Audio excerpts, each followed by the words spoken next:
Romanos 7, versículo 13 dice así. Romanos 7, 13. Luego, lo que es bueno vino a ser muerte para mí en ninguna manera, sino que el pecado, para mostrarse pecado, produjo en mí la muerte por medio de lo que es bueno, a fin de que por el mandamiento el pecado llegase a ser sobremanera pecaminoso. Porque sabemos que la ley es espiritual, mas yo soy carnal, vendido al pecado. Porque lo que hago no lo entiendo, pues no hago lo que quiero, sino lo que aborrezco, eso hago.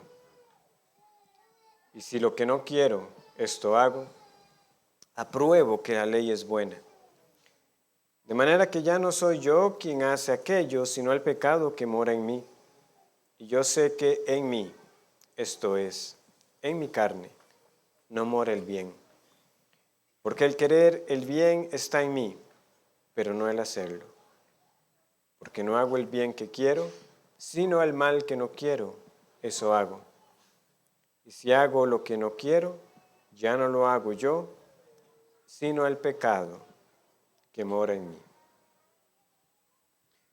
Esta semana me salió, la semana anterior quiero decir, me salió un video recomendado que decía ofrecer una sencilla explicación sobre Romanos 7, menos de 5 minutos. Bueno, yo reconozco que el título logró convencerme.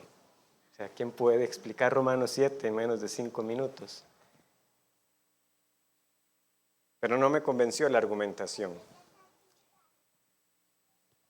No solamente por la postura de la persona, argumentando que de nuevo esto no es un creyente el que está aquí, sino porque nosotros debemos huir de querer todo fácil y armado, sino que a veces con detenimiento debemos considerar lo que el Espíritu ha dejado para nosotros, y más en algo tan crucial como el papel de la ley y la presencia del pecado en la vida del creyente. Porque como hemos visto, y para aquellos que nos acompañan recientemente o después de un tiempo, hemos estado estudiando Romanos de manera consecutiva y en el capítulo 7 Pablo está ampliando su afirmación respecto a lo que significa para los creyentes no estar bajo la ley. Eso fue una afirmación que él hizo en Romanos capítulo 6, pero en ese momento no la detalló. ¿Qué quiere decir que no estamos bajo la ley? Bueno, el capítulo 7 ahora lo amplía. ¿Y por qué era necesaria esta explicación? Bueno, porque a través de la carta se han dicho muchas cosas de la ley que podían parecer negativas. Pues al transgredir la ley, ¿qué sucede? Bueno, viene la condenación para todos los hombres. Quebrantar la ley así anula la circuncisión en el caso de los judíos. También se nos ha dicho que ni la ley ni las obras de la ley justifican. También se nos dice que la promesa no vino por la ley, la promesa que se le había dado a Abraham y que tiene que ver con todos nosotros porque Abraham es el padre de todos los creyentes.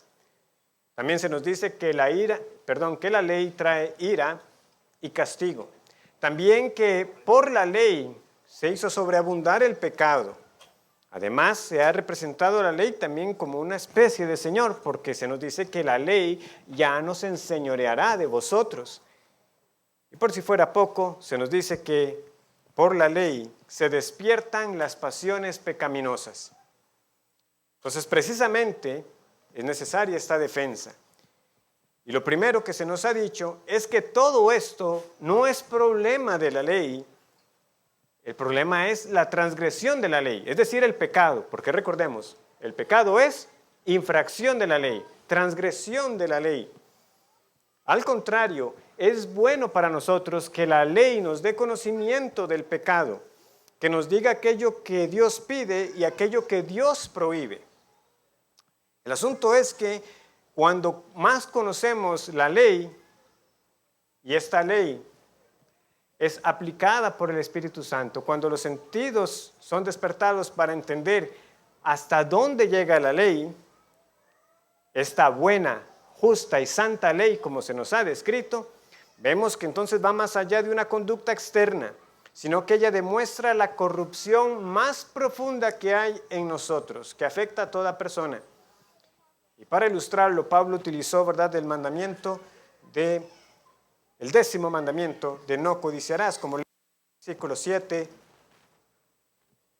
Como leemos en el versículo 7, ¿la ley es pecado? Respuesta conocida, me gonoito, pero yo no conocí el pecado sino por la ley, porque tampoco conociera la codicia, si la ley no dijera, no codiciarás. Obviamente ese es el extracto, como sabemos, el mandamiento es más amplio, no codiciarás nada de tu prójimo. Lo cierto es que la codicia y el deseo de lo prohibido está detrás de muchos pecados. Y es este señorío, esta esclavitud de la ley, en el sentido en el que estamos esclavizados, porque la ley nos dice, haz esto y vivirás, nos decía también, o no haz esto. Pero ¿qué pasaba? Nosotros nos rebelamos. Haz esto, no lo podemos hacer. Haz esto, no lo sigo haciendo. Me rebelo contra ello. Estábamos cautivos. Y para poder ser librados de este señorío de la ley que fue ilustrado como si hubiera sido un matrimonio, la única forma de disolver este matrimonio era por la muerte, y esa muerte fue la muerte de Cristo y nosotros muriendo en Cristo, para que de esta manera quedar libres de la ley. El asunto es que la ley sigue viva. Y ahora hay que preguntarse, muy bien, la ley te dio conocimiento de pecado, te hizo ver tu condición, te llevó a Cristo. ¿Es importante la ley para el creyente? ¿Sigue siendo necesario que la ley exponga el pecado?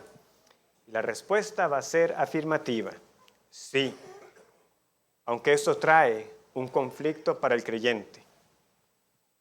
Porque tenemos que reconocer entonces lo siguiente. Cristo me libertó del señorío de la ley, pero Cristo mismo, quien cumplió la ley, también nos dice a nosotros que la ley sigue siendo buena para nosotros, pero yo la sigo quebrantando. ¿Por qué seguimos haciendo lo que no debemos y no hacemos solo lo que ahora como creyentes deberíamos hacer? Hermanos, ni ustedes ni yo somos los primeros en sentir este angustioso, penoso y doloroso conflicto. Si soy cristiano, ¿por qué peco? La lucha que Pablo describirá es la lucha de todo el que está creciendo en santidad. Es lo que estudiaremos esta mañana. Parte de este conflicto que es provocado por la ley. ¿Por qué la ley es buena?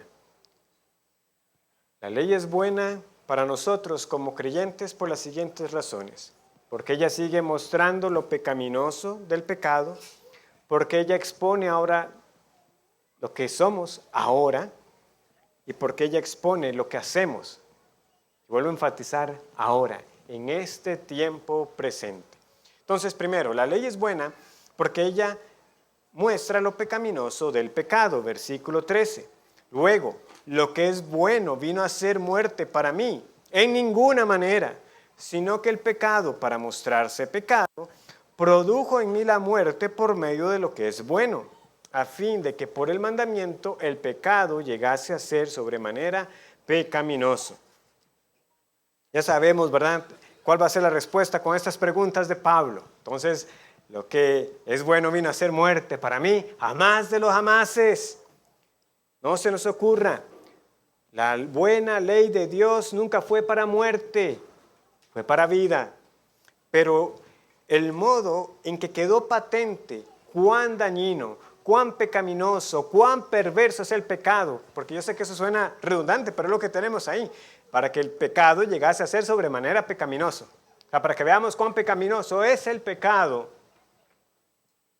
La ley. La ley. Y las consecuencias que trajo a la humanidad. ¿Cómo sabemos nosotros que es tan serio el pecado delante de Dios? Es que cuando la ley es aplicada a nuestra vida y nuestros sentidos son despertados, podemos ver que estamos en serios problemas. Pero de nuevo, el mandamiento fue el medio, no la causa en sí misma de nuestra muerte. O si lo quisiéramos decir de otro modo, la ley solamente revela el diagnóstico. Cuando un médico nos da un diagnóstico, la enfermedad ya estaba ahí.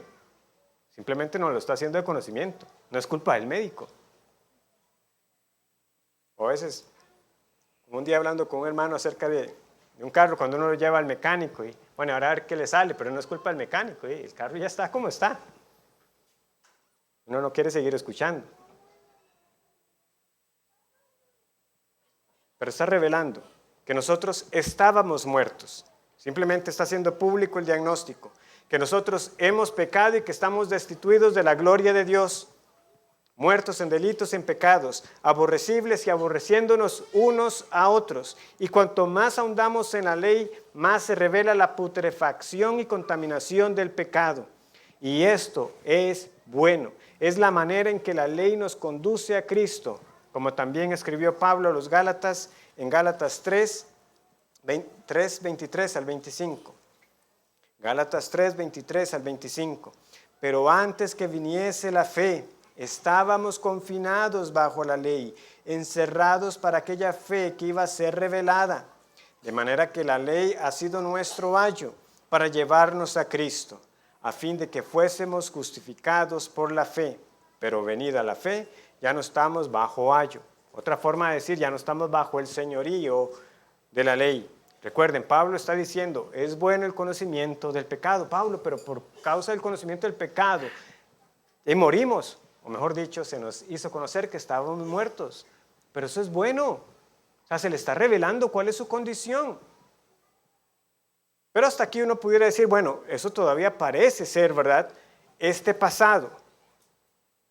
O sea, este pasado en que Pablo pudo decir, yo no conocí el pecado sino por la ley, y yo viví sin la ley un tiempo. Pero la razón por la que dejé el versículo aquí es porque nos sirve con la conexión que ahora sucede en el versículo 14.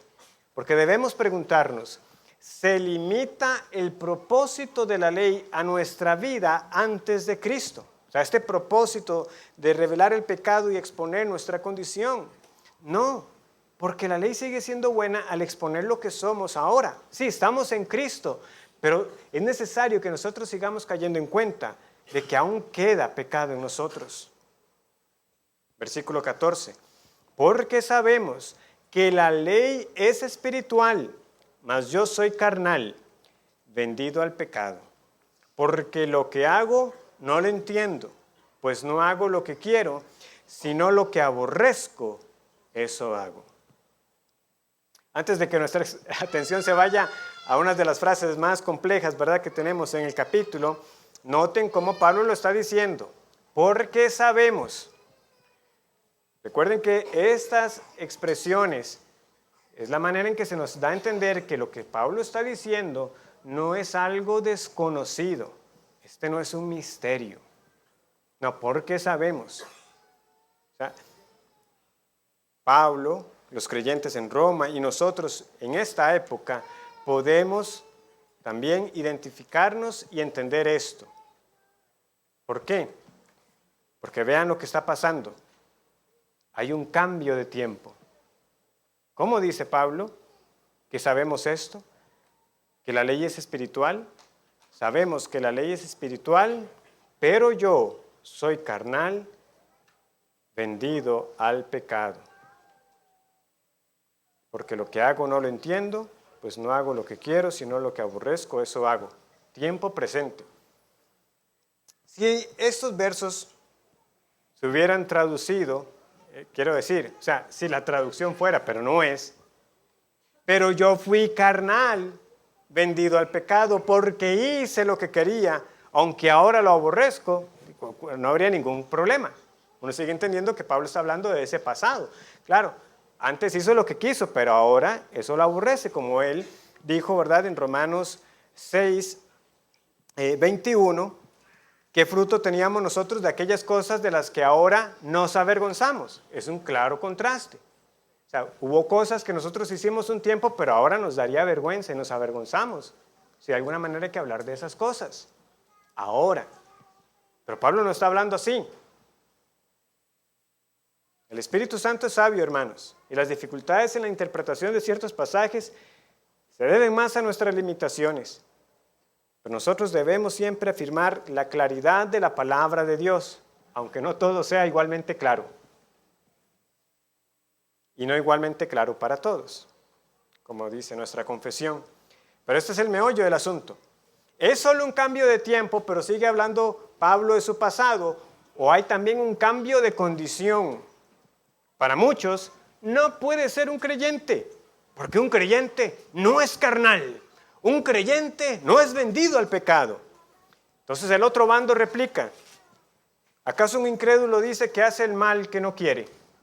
¿Y cuándo ha escuchado usted a un incrédulo diciendo que aborrece el pecado que comete? Entonces luego aparecen los conciliadores, punto neutro, y dicen, no, Pablo no está hablando de creyente ni de incrédulo. Entonces uno lo vuelve a ver a la persona y dice, ¿entonces qué es? ¿O es uno o es el otro?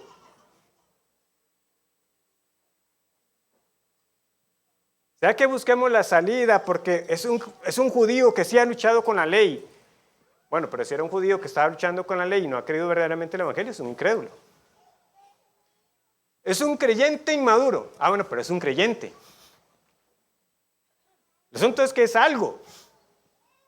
No puede ser un punto intermedio porque sabemos que eso no existe.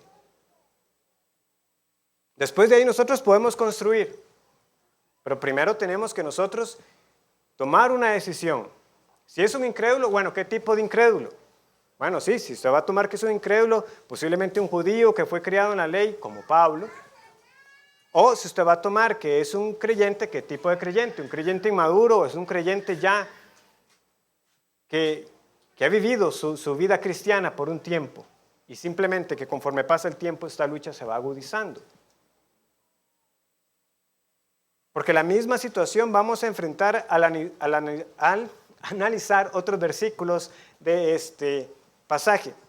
Por ejemplo, ¿cómo entender que un creyente diga que el pecado mora en él y que no hace el bien que quiere y que es llevado cautivo a la ley del pecado? Pero a la vez, ¿cómo puede decir un incrédulo que quiere hacer el bien y que en su interior se deleita en la ley de Dios? No, debemos tomar una decisión y yo les dije a ustedes, ¿cuál es la mía? La cual también es compartida por muchos otros hombres del Señor en el pasado y el presente. Y es cierto que una interpretación no es correcta solo por el número de personas que se suscriban a ella, pero al menos nos dice algo. Yo no estoy inventando, o sea, no estoy siendo novedoso, y que tampoco ha sido previamente descartada por estos hombres del Señor. Por supuesto, en última instancia también me hace ver si no estoy enseñando alguna herejía. Pero en el caso de este pasaje es que sabemos que hombres del Señor han optado por otra interpretación. Hermanos, este Pablo es el Pablo creyente. Y no solo eso, es el creyente que ha madurado, que ha recorrido su trayecto.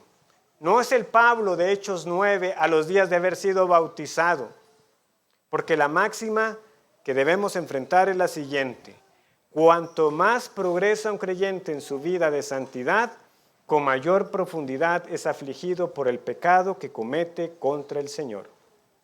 Otra vez, cuanto más progresa un creyente en su vida de santidad, con mayor profundidad es afligido por el pecado que comete contra su Señor.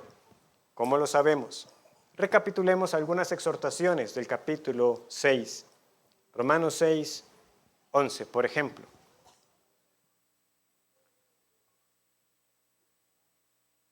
Así también vosotros, consideraos muertos al pecado, pero vivos para Dios en Cristo Jesús, Señor nuestro.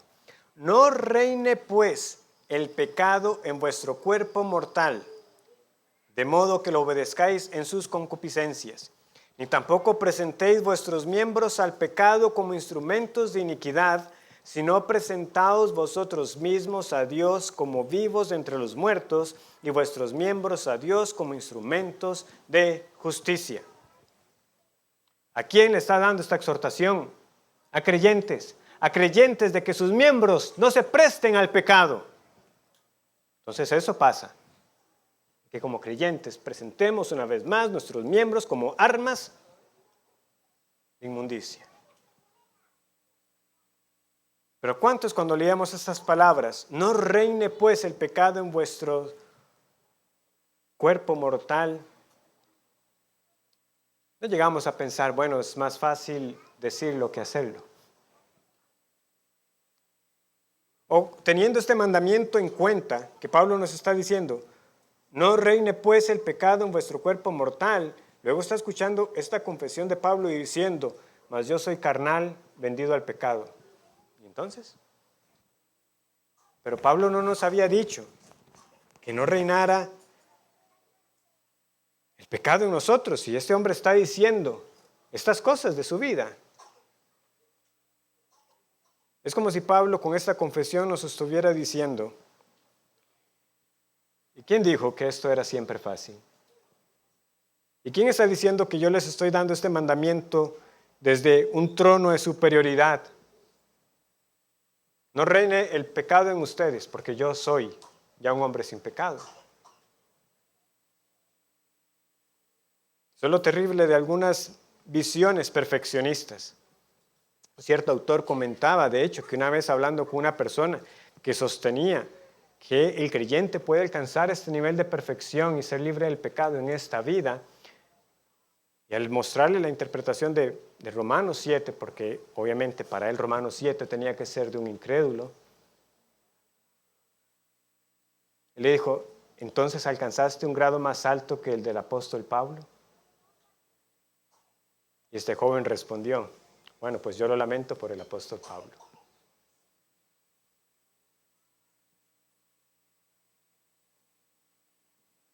Hermanos, porque precisamente hay un conflicto, porque hay una batalla contra los deseos de la carne, que por la autoridad de Cristo y del Espíritu, es que Pablo les está diciendo esto. Hermanos, porque está esta batalla, yo con la autoridad de Cristo y del Espíritu, yo les estoy escribiendo que no debemos permitir que el pecado reine.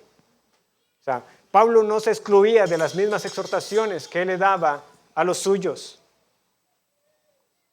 Que antes de actuar o de hacer algo nos preguntemos, ¿estoy presentando mis miembros, mi ser al pecado? No es hacer esto como volver a la cautividad de la cual fuimos libertados. Por eso es que Pablo decía, recuerden, no lo presenten porque, o no saben, ¿verdad? Recuerden, esto era de conocimiento común, que cuando alguno se presenta voluntariamente ante otro para ser su esclavo, ahora se sujeta a este, queda atado a este. Bueno, alguno dirá, está bien. Si tomamos que Pablo está hablando ahora en tiempo presente como el Pablo creyente, que ya ha pasado sus años en la vida cristiana y es apóstol de Cristo, ¿cómo entendemos esta expresión? Yo soy carnal, vendido al pecado. Lo primero que hay que decir es lo siguiente, nosotros nos oponemos vehementemente al concepto de cristiano carnal como una condición en la que un cristiano viva y permanezca indefinidamente. Hay quienes piensan que es posible que un cristiano sea dominado por su antiguo yo, o sea, indefinidamente. O sea, sigue viviendo como antes, solo que ahora dice que es de Cristo. Nosotros nos oponemos a eso. Si usted entiende cristiano carnal como eso no lo enseña la Biblia en ninguna parte. Nosotros debemos entender el uso de la expresión en los pasajes en su debido contexto. Por ejemplo, en 1 Corintios 3, Pablo cuando le dice a los corintios que ya no le puede hablar a ellos como creyentes maduros, sino como a carnales, claramente, ¿qué es lo que está dando a entender? Que es que ellos son inmaduros. Ahí cristiano carnal es un cristiano inmaduro. Como niños, porque permanecen actitudes inmaduras, de rivalidades infantiles. Yo soy de Pablo, yo soy de Apolo, yo soy de Pedro. No está dando a entender que eran creyentes que seguían viviendo como antes, como era su vida antigua. Y en Romanos 7, ¿qué debe definir el uso de la palabra carnal en este versículo?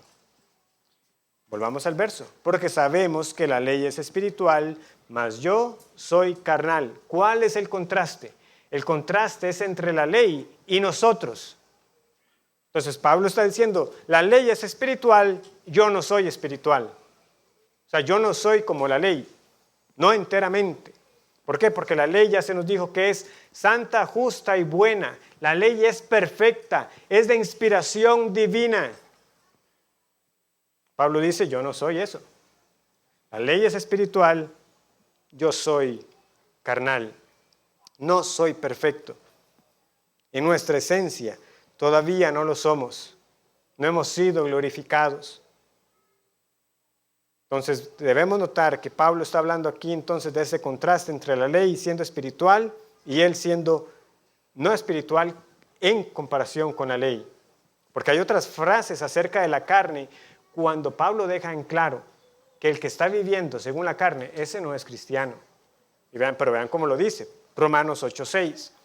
Porque el ocuparse de la carne es muerte, pero el ocuparse del espíritu es vida y paz.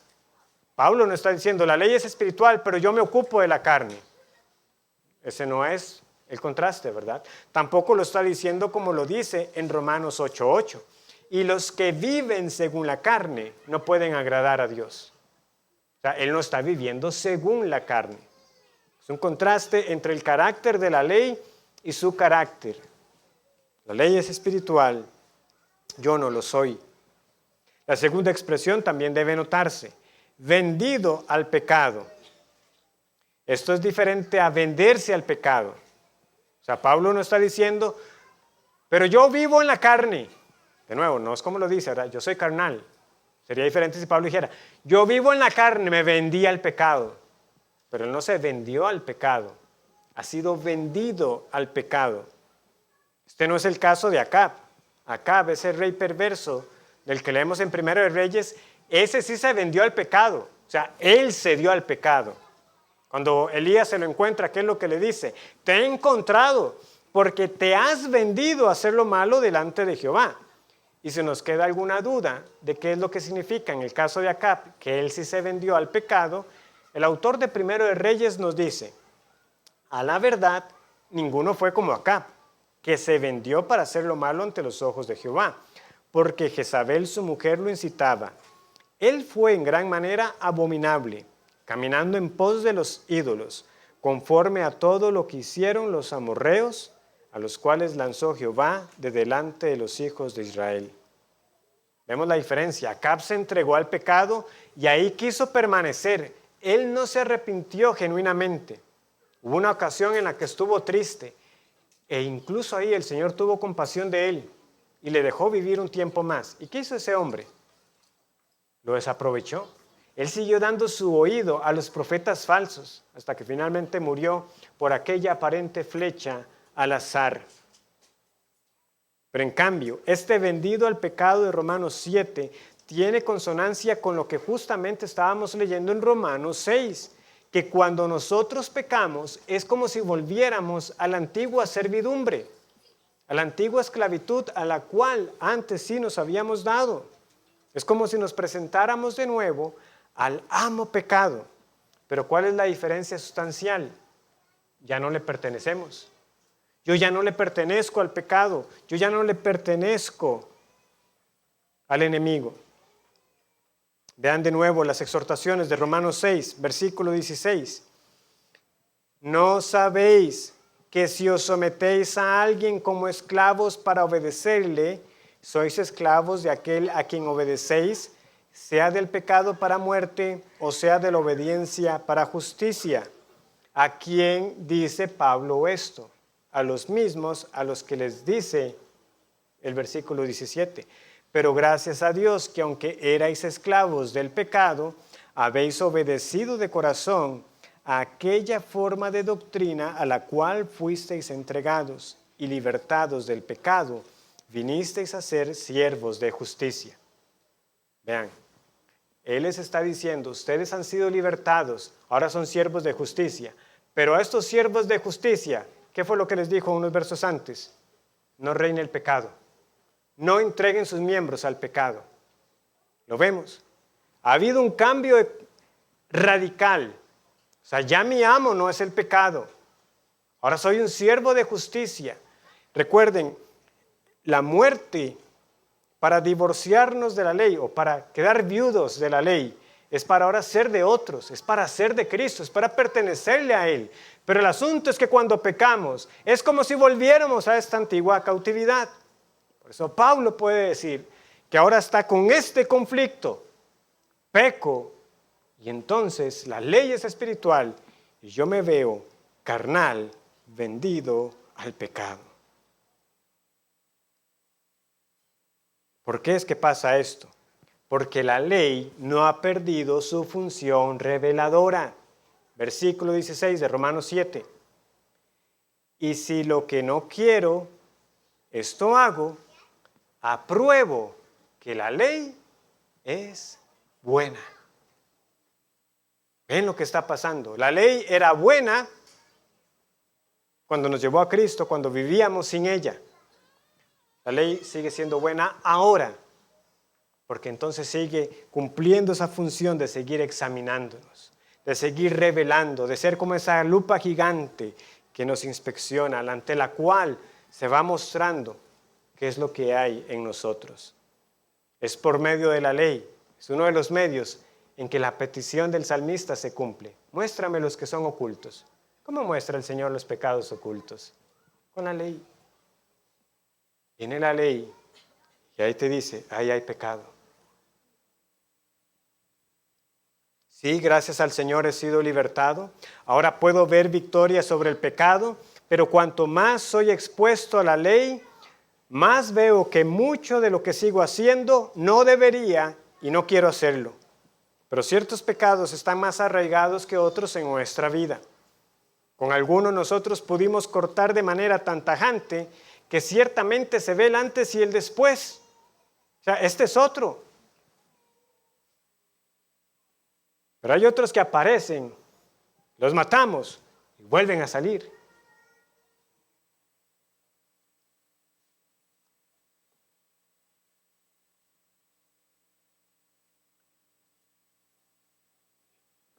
R.C. Sproul comentaba acerca de lo que fue su asunto con el fumado. Él genuinamente vio el cambio en su vida al tener un deseo y un hambre por la palabra del Señor. Pero el fumado, ese le llevó trabajo. Un hombre quiso darle alguna recomendación, ¿verdad? Porque lo vio ahí, él estaba todavía joven y estaba fumando. Entonces llegó haciendo como la mímica, ¿verdad? Ven para contarte lo que el Señor ha hecho en mi vida. Sproul entendió lo que él le quería dar a entender. Se veía incongruente en su vida lo que él todavía estaba haciendo. Y él cuenta muchas cosas que llegó a hacer, como tener un clavo en la billetera como para recordar los clavos de Cristo. Eso duraba unas cuantas horas, botaba el clavo, que pusiera una imagen de Jesús, o sea, que quebrantara el segundo mandamiento, ¿verdad?, en la caja de cigarrillos, como para que lo viera y quizás así su conciencia fuera acusada. Él mismo dice, todas esas cosas no podía pasar un día. Pasaron años antes de que pudiera pasar 24 horas sin fumar. 10 años para que fueran una semana y muchos otros años para finalmente dejarlo.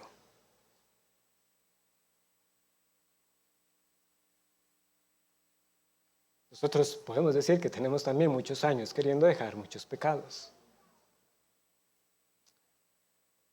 Es ese sentido, cuando hacemos lo que no debemos y que en el fondo no queremos seguir haciendo, que la bondad de la ley se resalta. Porque qué bueno es el Señor que nos siga diciendo, eso no es conforme a mi voluntad. Porque sigue exponiendo lo que somos, que todavía no somos lo que tenemos que ser, que somos imperfectos, Pero no como una vana consolación, no, que es que nadie es perfecto, sino que es esa comprensión de que a la luz de la palabra yo caigo en cuenta de que todavía falta, y falta mucho. Y los mandamientos vienen y exponen nuestra condición. Sí, soy de Cristo, pero todavía hay remanente de pecado. Viene Él como un gran faro y sigue revelando suciedad en mi vida. Así es como la ley examina lo que somos, pero también examina lo que hacemos. Veamos la evaluación de Pablo acerca de lo que él hace, que también nos da mucho que pensar, versículo 17. De manera que ya no soy yo quien hace aquello, sino el pecado que mora en mí. Y yo sé que en mí, esto es, en mi carne, no mora el bien. Porque el querer el bien está en mí, pero no el hacerlo. Porque no hago el bien que quiero, sino el mal que no quiero, eso hago. Y si hago lo que no quiero, ya no lo hago yo, sino el pecado que mora en mí. Hermanos, ¿quieren ver cómo nuestra debilidad sale a la luz tan rápido? Es que yo creo que es inevitable que la mayoría también leemos este pasaje y lo primero que pensamos es que Pablo se está excusando. No soy yo, es el pecado en mí. O que eso es una excusa que ahora puedo usar. No soy yo, es el pecado que mora en mí. No soy yo el que estoy pecando. No, eso no es lo que Pablo está diciendo. Él no está eludiendo su responsabilidad.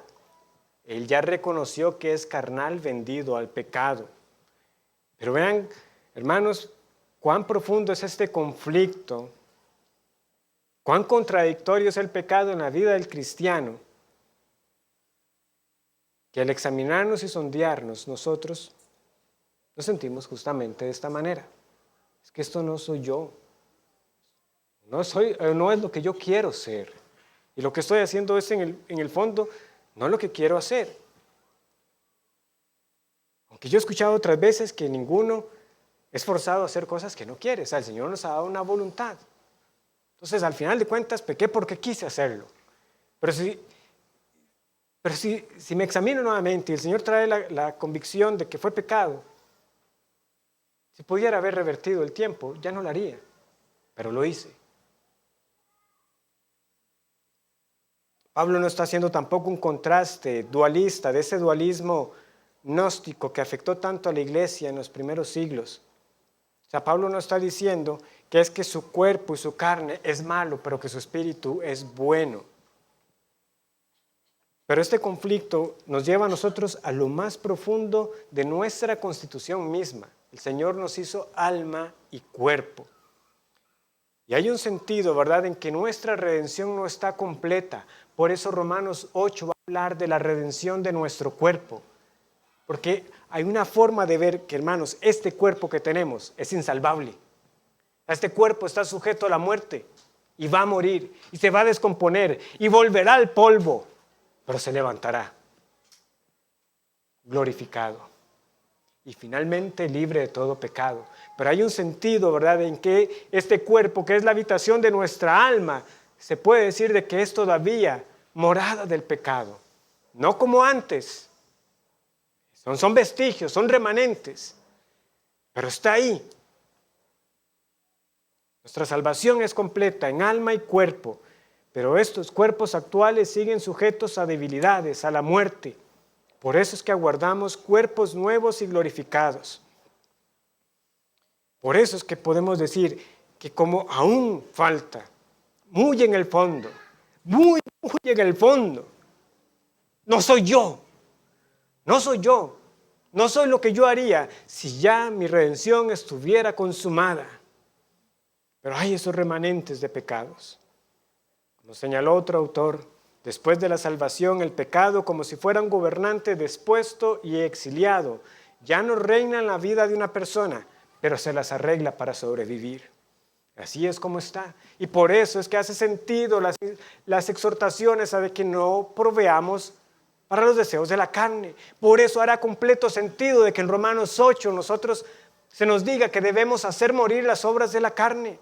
Por eso es que también en parte yo no puedo conceder de que aquí Pablo esté hablando de un incrédulo, porque en Romanos 8 nos va a volver a decir lo mismo. Ahora sí, en Romanos 8 ya no queda duda, es un creyente. Y sí, ¿qué le está diciendo ese creyente? Que haga morir las obras de la carne por el Espíritu. ¿Por qué hacer morir algo si no estuviera ahí en primer lugar? Es que hay algo todavía en nosotros de pecado que sigue ahí arreglándoselas para seguir dando batalla. Y por eso se nos dice en Gálatas 5, 16 y 17, andad en el Espíritu y no satisfagáis los deseos de la carne. No le demos de comer a los deseos pecaminosos, porque el deseo de la carne es contra el Espíritu y el del Espíritu es contra la carne. Y estos se oponen entre sí para que no hagáis lo que quisieres. Gálatas 5, 16 y 17. La carne contra el Espíritu, Espíritu en E mayúscula. ¿A quién se le puede mandar esto? Solo el creyente se le puede mandar esto, porque el incrédulo no tiene el Espíritu de Dios. Por eso solo el cristiano tiene lucha interna de querer vivir para Dios, de vivir alejado del pecado, disfrutando de una comunión plena que no sea obstruida por nuestras faltas. Pero cada día pecamos. Y cuanto más conocemos del Señor y su palabra, vemos nuestra lejanía de ser lo que tenemos que ser.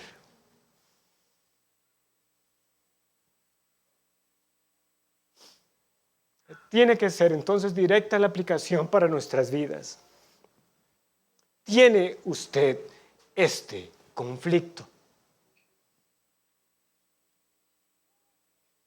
Puede llegar usted a Romanos 7 y decir, no, mira, esto es mi vida. Yo entiendo lo que Pablo está diciendo. No es un problema la palabra de Dios, es un problema conmigo, que la sigo quebrantando. Sabemos lo que Dios pide. Es nuestro anhelo cumplirlo de corazón, pero nos vemos asqueados de cometer estos pecados aborrecibles.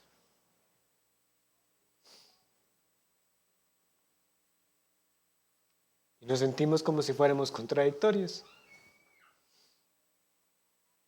hipócritas. Como una misma persona puede ser capaz de desear y hacer cosas tan distintas. Pero es lo que tenemos en la Escritura.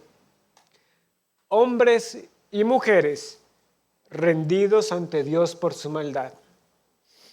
Porque hermanos, si nosotros tomáramos cada confesión de pecado como la que está haciendo Pablo aquí, para decirnos que vea, está confesando pecado, no es creyente. Entonces un montón de gente no sería creyente en la Escritura con ese estándar. ¿Quién lo sería? David. Posiblemente uno de los primeros casos que viene a nuestra mente de confesión de pecado. Salmo 51, 4. Contra ti solo he pecado y he hecho lo malo delante de tus ojos, para que seas reconocido justo en tu palabra y tenido por puro en tu juicio. Ya hemos pasado por ese salmo al estudiar Romanos. Para David es jamás. Primero Dios justo y yo pecador, pero jamás se insinúe que hay injusticia en mi Dios. Yo soy el que he pecado. ¿Esa es la confesión de un incrédulo o de un creyente? Vamos a Nehemías. Nehemías capítulo 1.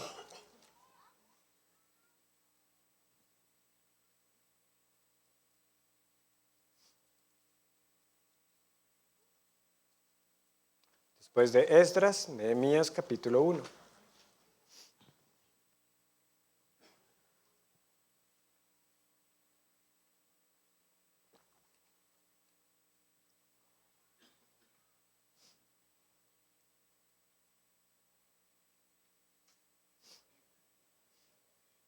Nehemías no está en Jerusalén.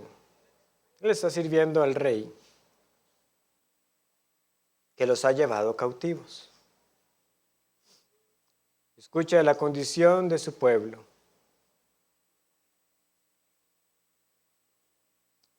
Dice lo siguiente a partir del verso 4. Cuando oí estas palabras me senté y lloré. e hice duelo por algunos días, y ayuné y oré delante del Dios de los cielos. Y dije, te ruego, oh Jehová, Dios de los cielos, fuerte, grande y temible, que guarda el pacto y la misericordia a los que aman y guardan sus mandamientos. Esté ahora atento tu oído y abierto tus ojos para oír la oración de tu siervo, que hago ahora delante de ti, día y noche, por los hijos de Israel tus siervos, y confieso los pecados de los hijos de Israel que hemos cometido contra ti. Sí, yo y la casa de mi padre hemos pecado. En extremo nos hemos corrompido contra ti, y no hemos guardado los mandamientos, estatutos y preceptos que diste a Moisés tu siervo.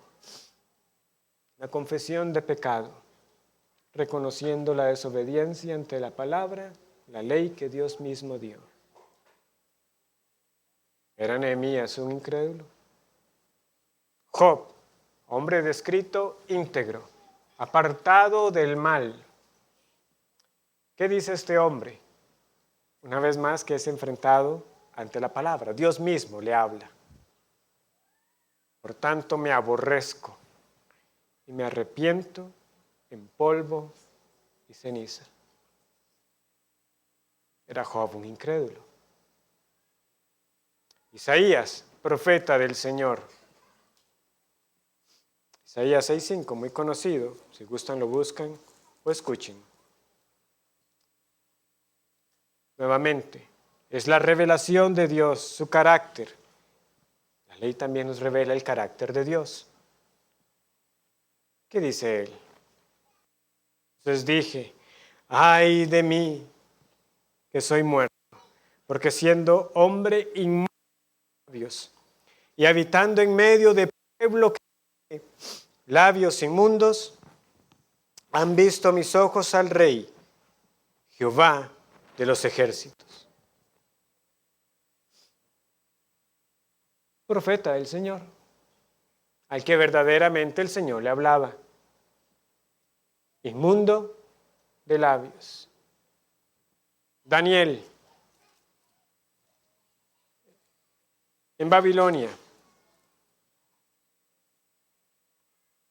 Daniel 9:4. Bueno, versículo 3. Y volví mi rostro a Dios el Señor, buscándole en oración y ruego, en ayuno, cilicio y ceniza. Y oré a Jehová mi Dios, e hice confesión diciendo, ahora Señor, Dios grande, digno de ser temido, que guardas el pacto y la misericordia con los que te aman y guardan tus mandamientos. Hemos pecado, hemos cometido iniquidad, hemos hecho impíamente y hemos sido rebeldes y nos hemos apartado de tus mandamientos y de tus ordenanzas. No hemos obedecido a tus siervos, los profetas, que en tu nombre hablaron a nuestros reyes, a nuestros príncipes, a nuestros padres, todo el pueblo de la tierra. Tuya es, Señor, la justicia y nuestra la confusión de rostro. ¿Y qué de Juan con su primera carta? Acerca de que el que dice que no tiene pecado es mentiroso, pero que si confesamos nuestros pecados, Dios es fiel y justo para perdonar nuestros pecados y limpiarnos de nuestra maldad. Hermanos, no somos ni existen los cristianos carnales. No existen tampoco los cristianos perfectos, ni los que vayan a alcanzar tal perfección en esta vida. También quiero que quede claro que Romanos 7 no es un estímulo para la mediocridad o para la vida cristiana a medias o indiferente al pecado. Pero Romanos 7 es un consuelo para quienes como Pablo, David, Nehemías, Isaías, Daniel y toda la nube de testigos que combatieron contra el pecado antes que nosotros, nos dice, esta lucha es ardua, esta lucha es intensa, Esta lucha no tiene descanso, pero en nuestro Dios hay perdón. Y en Cristo Él nos ha libertado del pecado para vivir para Él. Y es en Cristo, unidos a Él, que caminaremos en libertad. Por eso la ley es buena. Noten estas oraciones. No, el problema no está en los mandamientos. Oh Dios, Dios fiel. Gracias por tus mandamientos. Te amamos, pero confesamos que hemos pecado. Nos hemos rebelado contra ellos. Por eso es buena la ley. Es buena para nosotros como creyentes porque sigue mostrándonos cuán pecaminoso es el pecado, porque expone lo que somos y lo expone para llevarnos a Jesús. Y alguien pudiera escuchar eso y decir, pastores, que esto suena tanto como ese uso de la ley para llevar a los incrédulos a Cristo. Sí, porque ¿en qué momento los creyentes también dejamos de necesitar a Cristo? ¿Quién dijo que la ley era solo para los incrédulos, para llevarlos a Jesús? No, la ley es para nosotros, para que también nos siga llevando a Jesús una y otra vez. Porque así lo señala muy bien la confesión. Y aquí es donde también con confianza puedo decir por qué me sostengo con Romanos 7, porque Romanos 7 aparece en la confesión para decir lo siguiente. La ley nos revela también la pecaminosa contaminación de nuestras naturalezas, corazones y vidas. De manera que, al examinarnos a la luz de ella, a la luz de la ley, podemos llegar a una convicción más profunda de nuestro pecado, a sentir humillación por él y odio contra él, junto con una visión más clara de la necesidad que tenemos de Cristo. Vuelvo a decir esta última parte.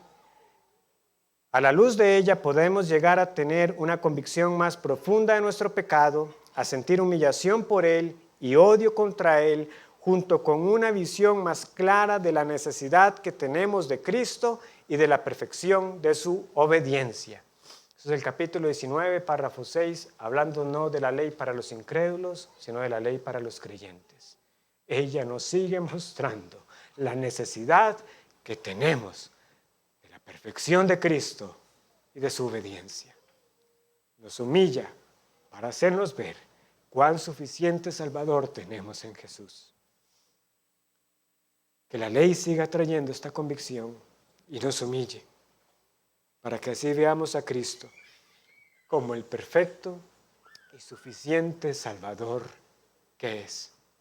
Oremos.